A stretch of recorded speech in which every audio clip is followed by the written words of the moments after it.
If you're trying to figure out how to do an audit on your site to ensure that you're actually ranking for things that you want to be ranking for and getting found for the content you want to get found for, then stay tuned, because in this video, we're going to be walking you through step-by-step how to do a full SEO audit on your site in less than 10 minutes.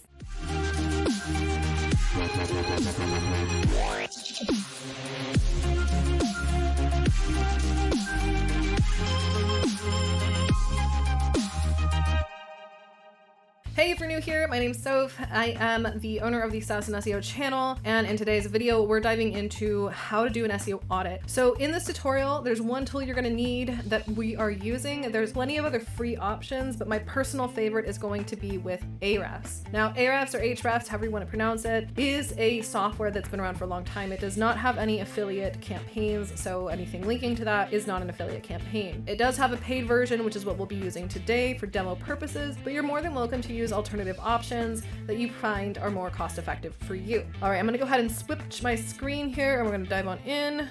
So we're opening up Ahrefs here, and it has a lot of different tools in it, but for today's purposes, we're going to be using the Site Explorer and the Site Audit tools, which will help us understand in more depth what's actually going on in our site. Now, if we're looking at a site that isn't ours, then we're going to want to use the Site Explorer tool. If we're wanting to do an actual site audit, meaning it's a site that we own or a site that we have backend access to, then we can do so simply by clicking on the Site Audit option, and here you'll be able to see all of the actual sites that we have. Now, we're going to go ahead and look at the Online Business Automator site. This is one of our companies that we run, to go ahead and take a look at what's changed. So there's a few important things here to note. Number one is that our health score on the site has gone up by 32 points, which is amazing because what that's telling us is our site score and our health of our site is improving. Now let's go ahead and actually take a deeper look at this and see what's going on. When we open up this page, there's a few big things we want to pay attention to. The first is just understanding your overall health score. Now your health score is made up of a multitude of factors, including things like broken links, things like URLs, images, text on the page, how user-friendly your site is to navigate. And so these are all things that we want to pay attention to, in addition to seeing what the actual errors are down below. Now down below, you can see exactly what it's telling us. A lot of the issues that we're seeing are that there are multiple meta description tags, which is essentially referring to the tags on a piece of content or on a page. So the nice thing with Ahrefs is it's actually going to give you a step-by-step breakdown of what pages you need to fix and what tags or meta description has a duplicate. So in this example here, we can see that the meta description on this page and on this blog is actually a duplicate piece of content. So what we're going to do when we log into this or when we look at this is we can open it up on the back end, and then we can actually edit the content behind scenes. Because our site is hosted on WordPress, we actually have to get into the WordPress backend in order to do this. And we're going to go over to our blogs because this is actually a blog post. So I'm going into my all posts, and then the blog that I'm looking for is the business automation based on the URL that I have. So I'm going to come in here. I'm going to search for this blog, business automation. Here we go. So we're going to go ahead and pull this up, and that way we can actually go through it on the back end and see how you would update or make changes to things such as your meta description. So your meta description is the actual little hint of what you'd give Google or other platforms for what your content is actually about. So inside of here, depending on what plugins you have or that you're using, it might be in different places. I'm going to scroll down because currently my meta description is using one of the tools that I have, which is the SEO Press. And so down here, we can see that we've got our actual meta description, which looks good. Now, part of the issue might be is that we have it in multiple places so that it's getting put in there twice. So what we want to do is actually remove that meta description from this place, hit save, and then that should update it so we're no longer having duplicates or doubles. So this is going to be an issue that you might run into if you're using multiple tools. In this example, we have Yoast SEO in addition to SEO Press. So don't let that get ahead of you. Likely, if you're watching this video, you don't have as many plugins as we do. All good. Just something to pay attention to. Now, the other thing that we want to note when it comes to SEO audits in regards to things that we can fix on our site, let's go ahead and come back to our issues, are things like 404 pages, which is essentially telling us that the page isn't working or the link inside isn't working or it's broken. So if that's the case, we want to see, okay, what pages are we getting errors on that we need to go ahead and fix? Now, the status code is telling us that this is not giving us the ability of, example here, we have an old URL that we migrated that includes this www.prefix. And right now, when somebody tries to go to that, it's directing them here, which is giving us a 404 error. So what we have to do is we just have to fix our DNS records on the back end. It's a little more technical than what we want to get into today, but we just want to make sure that the links that we're linking to are actually pages that are going to be able to be seen on the live end. Another example of this is the privacy policy page that looks like it may have gone down. Looks like it's no longer active here. So what we have to do is we have to make sure that this privacy policy page on the back end is live. Now this might happen if you migrate sites or move pages or put them in draft mode. So just be sure that all of your pages are live and good to go. The other thing that we want to pay attention to are things like the slug URL, which is this link up here at the top, to make sure that you have both your keywords that you want to be ranking for. And in this example here, the privacy policy isn't really a page that we want ranking, but if we go over to our actual blog content and we take a good note at what blog content we're creating, then we can see a common trend in the fact that we're actually using our keyword that we want to be ranking for inside of the slug URL. So you want to keep your slug URL really clean, really straight to the point, and keyword optimized. So whatever content you are trying to rank for, whatever keywords you're trying to use, be sure you actually have that in the slug URL. You don't have a bunch of random numbers and letters and things like that, because it's going to make it really, really hard for Google and search providers to understand what your content is trying to rank for.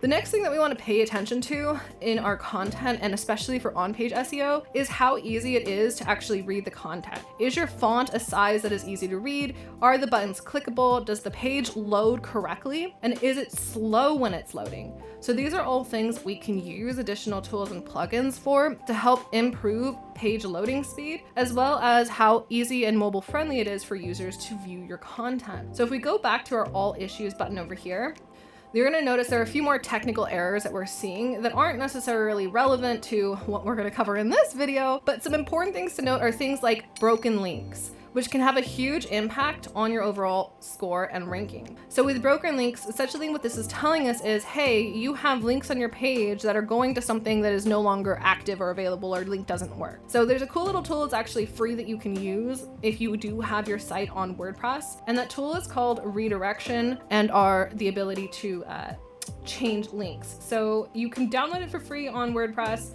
Yoast SEO also has a version of that in there. And then what we're going to do here is go over to our tools and redirection.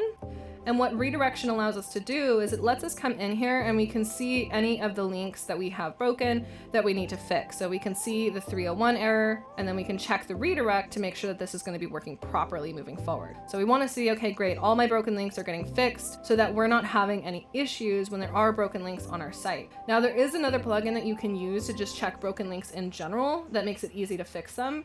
And it's pretty straightforward what it's called. It's the broken link checker. Couldn't get much easier. So we're going to go ahead and actually just install this right now so you can see it in real time. Awesome. There's a few different options that you're going to see. I always like to make sure that we're grabbing the one that's going to have the best ratings. So what we're going to look for here is actually the SEO Press On-Site SEO. This is my personal favorite. Again, no affiliate plugs here, just a straight up tool that we love using. So install and activate that on the site, and then this will allow you to actually search for things that you need to see that might need to be fixed. Now we're going to go ahead and jump back over here to Ahrefs and see what other pieces we need to make sure we're updating on our site. So again, what you're going to see here is a list of all of the issues that exist, but they're categorized based on the type of issue that you're currently dealing with. So we have things like an orphan page, which essentially means it's a page on our site that no other page is linking to. So it's an easy thing to fix by simply adding links to additional pages so that we're creating a really beautiful web in our site of relevant content. The next one is going to be page has no outgoing links. So this is referring to the page linking to alternative content outside of the current page that it's on. So you want to make sure, again, you have internal and outbound links. That way your content is connected. It's not just a dead end, which we don't want users and our crawlers or spiders to fall into. Now, the other piece is page has links to redirects. So this isn't necessarily a huge issue, but it's not something that's a great experience, because if it has too many redirects, it can cause issues with the user experience.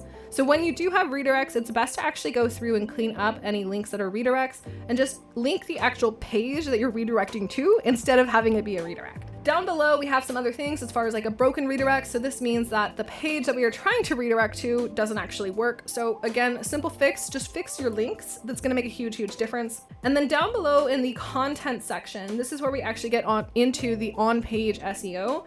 So things like your meta description, making sure that these are actually long enough, which has to do with the actual way you describe your content on the page. So in this example here, if we go to all of our blog posts and we click on any blog that we want to review, go ahead and use this example here. We want to make sure that there are a few things that are set up correctly. One of which is ensuring that we actually have the right category set up here and only choosing one category that we really want this to be relevant to. Adding appropriate tags to help organize the content on the back end.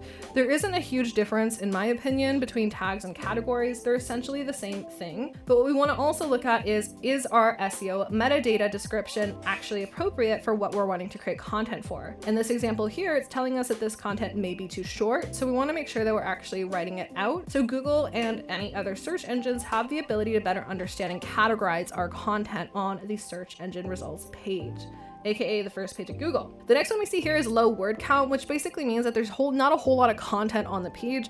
And sometimes if you're using your site for other things like a quick contact page or a get started page, that might just be the case. Not a huge issue, but just something to pay attention to. Finally, the more important pieces are going to be your title tags and use of the proper title formats on your content on the page. To better demonstrate what we're talking about here, this is referring to the actual content that you're writing into each of the pages. Now, whether you're using a plugin like Elementor like we do, or you're just going ahead and using the WordPress builder, it's important to note that we want to make sure we're using the proper title tags and the proper headline title tags throughout the content.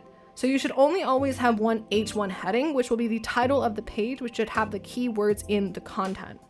The next piece is going to be your H2, which is essentially organizing the content and how it shows up on the page. To help you better understand what this looks like on the back end, we're going to go ahead and go to our site and preview this piece of content, because the H heading tags are what you see here. We've got our heading 1, and then it creates this beautiful little rainbow effect where you've got a bit of a waterfall of H2, H3, H3, H3, H3, H2, H3, H3, H3.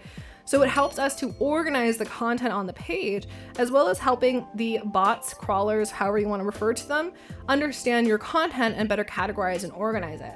So you want to make sure, again, that you're not overutilizing title tags and that you have the appropriate title tags throughout your content. Every page on your site should have an H1 title tag, which should be the title of the page, which should also include the actual keyword. Finally, the most important piece, and one of the other more important pieces, is to ensure that your images are labeled correctly. So this is an easy fix that allows you to go ahead and have your images on your site also be indexed by Google and be found for content online. You want to make sure when you're uploading your images that you include the meta description of what the image is. So as you can see here, the alternative text, business automation software, as well as making sure that it's something that loads quickly and easily. So keeping your images optimized and making sure that they're not too large so that they're not creating issues with loading on the front end. In addition to making sure that you have the right description and name of the image so that it is able to get indexed on Google and be found. That is going to be it for today's demo on understanding how to do a quick and easy SEO audit on your site. If you want to learn more, we have a free introductory course on how to optimize your content and dive into SEO marketing, which you can check out down below. If you have questions, as always, feel free to comment and we will be happy to get back to you. Otherwise, we will see you inside of the next video.